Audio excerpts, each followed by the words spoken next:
ये अचानक नहीं हुआ है, ये एक पूरे डिजाइन के तहत हो रहा है। ये कोई एंकर की बदमाशी नहीं है, एक एंकर की बदमाशी नहीं है।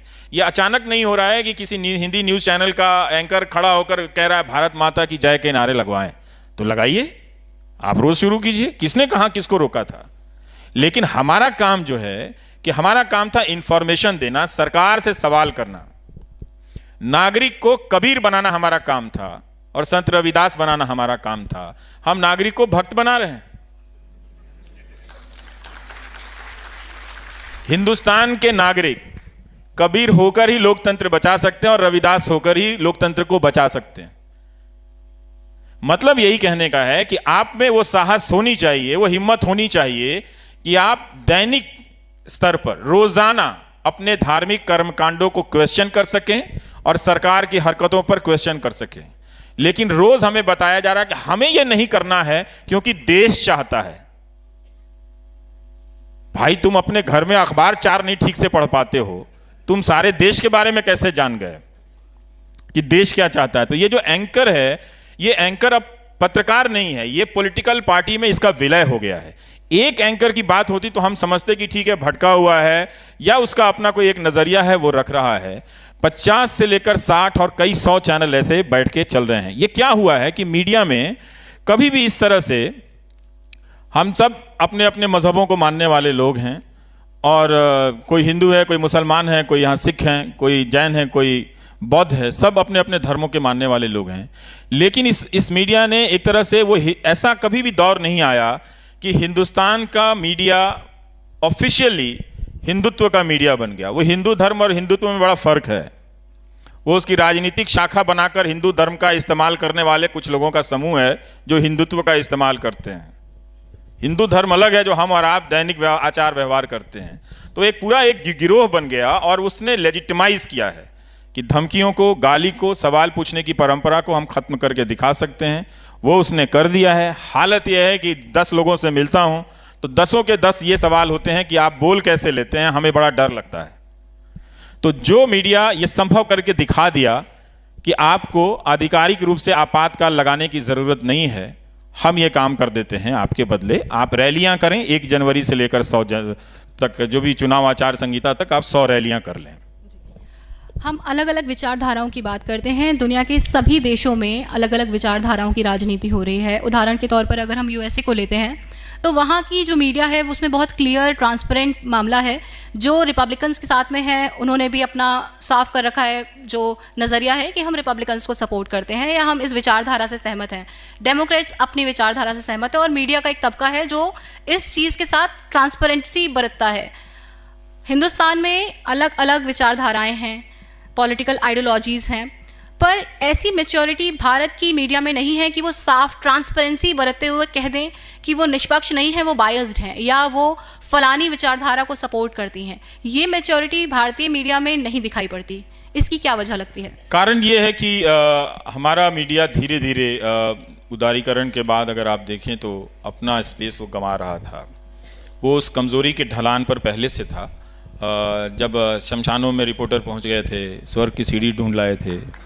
अब ढूंढी लाए थे तो मंगलयान पे इतना खर्चा क्यों कर रहे हैं? सीढ़ी लगा के चढ़ जाइए ऊपर, है कि नहीं? जाके वहां पे जो भी रखा हुआ है, दही वही रखा हुआ, उतार लाइए। तो ये चल रहा था, टेलीविजन चैनलों पर चल रहा था। तो हम सब उसको खत्म करने में लगे हुए थे। मीडिया का जो एक बेसिक स्ट्रक्चर होता है वही ध्वस्त हो गया। तो अब ये मीडिया नहीं है जिसे हम मीडिया समझते हैं, ये दुकान और सामान है राजनीतिक दल का। अभी तो एक ही दल का है ज्यादातर और एक ही नेता के प्रति समर्पित है। मैंने इतना समर्पण हमने किसी सरकार और किसी नेता के प्रति मीडिया को हमने कभी नहीं देखा था। तो उसका पूरा ढांचा ध्वस्त हो गया, उसकी पूरी बुनियाद बदल दी गई, उसको हटा दी गई। उसका कारण यह था कि पहले बहाना लिया गया कि हमको इससे रेटिंग मिल रही है, मतलब हमको इससे रेवेन्यू मिल रहा है। तो भाई उस रेवेन्यू का तुम क्या किया कि और गिरते चले गए? ना तो आपने रिपोर्टिंग पर खर्च किया, ना आपने न्यूज़ गैदरिंग के संसाधनों पर वो पैसा खर्च किया, लेकिन आप ये बताते रहे उनके सीईओ कि हमें रेटिंग चाहिए तब हमें ऐड मिलता है। ये विज्ञापन देने वाली कंपनियों का भी दिमाग खराब हो गया है। अपना प्रोडक्ट का विज्ञापन वो कितना सुंदर बनाते हैं, भले प्रोडक्ट अच्छा हो या नहीं हो, कितना बढ़िया बनाते हैं, और जिस प्लेटफॉर्म पे वो अपना ऐड देते हैं वो कितना घटिया है। देखिए जरा, दिन भर उस समाज में आग लगा रहा होता है, वहां पर अपना वो साबुन तेल बेचने चले आते हैं। तो भाई आप आंख से नजर से कुछ तो दिमाग लगाइए कि आप एक 30 सेकंड का ऐड बनाने में इतनी मेहनत करते हैं और इतने क्लास का ऐड बनाते हैं, तो ऐसी जगहों पर क्यों दे देते हैं जो जिसकी कोई अपनी वक्त नहीं है, जिसका कोई अपनी स्टैंडिंग नहीं है। तो हम गिर रहे थे 2000 पहले से।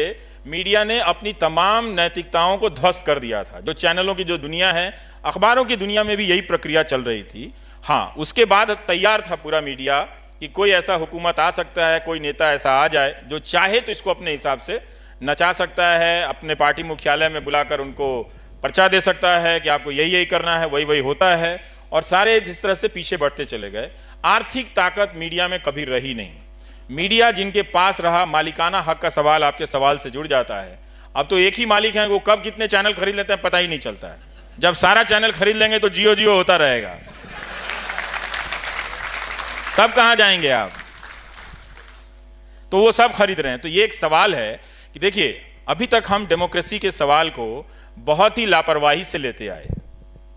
हमने उस सवाल को टाल दिया करें। नेहरू जी लड़े थे, गांधी जी लड़े थे, पटेल साहब लड़े थे।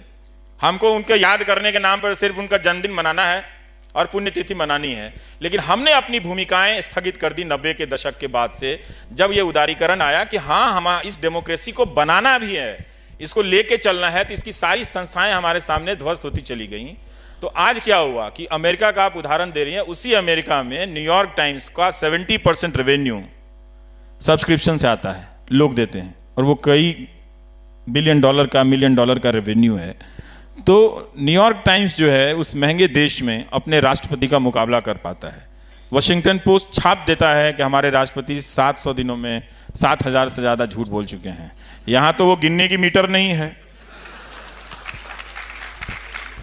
वरना हमारे प्रधानमंत्री ने एक काम तो किया ही है, कई और अच्छे कामों के साथ, कि उन्होंने पब्लिक स्पेस में झूठ को लेजिटिमाइज कर दिया है कि झूठ बोल सकते हैं आप ये भी झूठ बोल सकते हैं कि जो न्यू पेंशन स्कीम में अपना रजिस्ट्रेशन कराते हैं वो रोजगार बढ़ गया। बहुत सारे लोगों ने बताया कि हम तो 20 साल से नौकरी कर रहे थे, अब पेंशन मिलने वाला नहीं। रिटायरमेंट के समय हमने एनपीएस खोला तो हम एम्प्लॉयमेंट में गिना गए।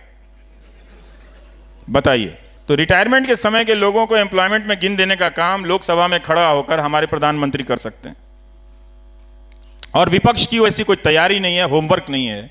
तो इस लोकतंत्र में चाहे आप नागरिक हैं, चाहे आप अपोजिशन हैं, चाहे आप न्यूज एंकर हैं या कोई भी हैं, बिना सीरियस होमवर्क किए हुए आप डेमोक्रेसी में पार्टिसिपेट ही नहीं कर सकते हैं। अगर आप गंभीरता से अपना होमवर्क नहीं करेंगे, चाहे वो मीडिया हो, चाहे सिटीजन हो, चाहे वो सोशल ग्रुप हो, ये हम सब की आंखों के सामने भरभराता हुआ गिर रहा है।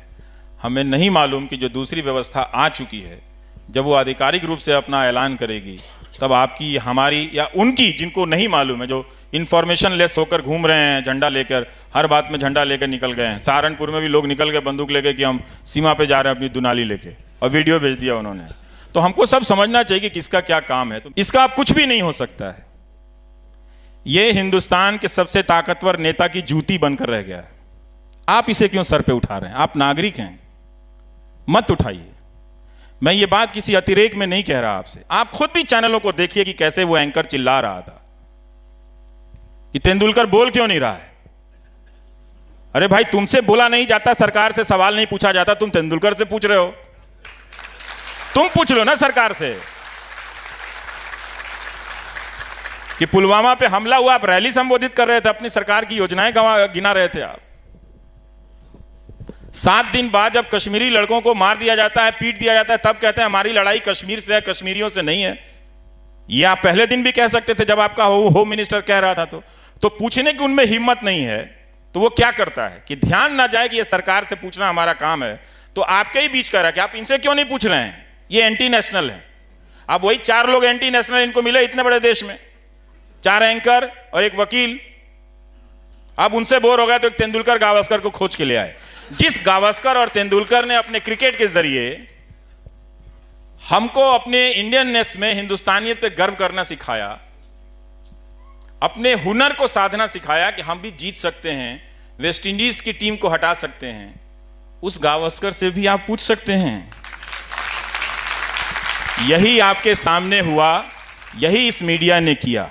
तभी मैं कहता हूं, मेरा बस चलता तो मैं देश के हर आदमी से कह आता कि तुम इस 2.5 महीने के लिए टेलीविजन चैनल मत देखो, इसने तुम्हारे मुल्क की बर्बादी का ठेका लिया हुआ है। इसमें ना तुम्हारी आवाज है ना तुम्हारी बात है। एक और बात मैं कहना चाहता हूं, भटक जाऊंगा, कि इस मीडिया ने क्या किया है कि पब्लिक को ही डिलेजिटिमाइज कर दिया है। डेमोक्रेसी में पब्लिक एक लेजिटिमेट यूनिट होती है। अब आप देखेंगे इन चैनलों पे पब्लिक का कोई इशू नहीं है, कोई इशू पब्लिक का नहीं है। किसी भी तरह से किसान आते हैं तो किसान का इशू नहीं है। ये आजकल अर्धसैनिक बलों की तरफदारी करने में लगे हुए हैं, उनकी शहादत का फायदा उठा रही हैं न्यूज चैनल वाले। लेकिन जब वो आए थे हजारों की संख्या में अपने पेंशन की मांग को लेकर, कोई नहीं गया था, कोई नहीं गया था। और आज भी मैं कहता हूं कि तुम 1 घंटे का प्रोग्राम इनके पेंशन के लिए करके दिखा दो, करके दिखा दो, वो नहीं कर पाएगा। तो उसने हर किसी ने जाके जो नागरिकों को, जो पब्लिक को डिलेजिटिमाइज किया है इस टेलीविजन ने। अगर पब्लिक ये बात नहीं समझेगी तो बहुत देर हो चुकी है। अब इस देरी का नतीजा भुगतने का टाइम आ गया है।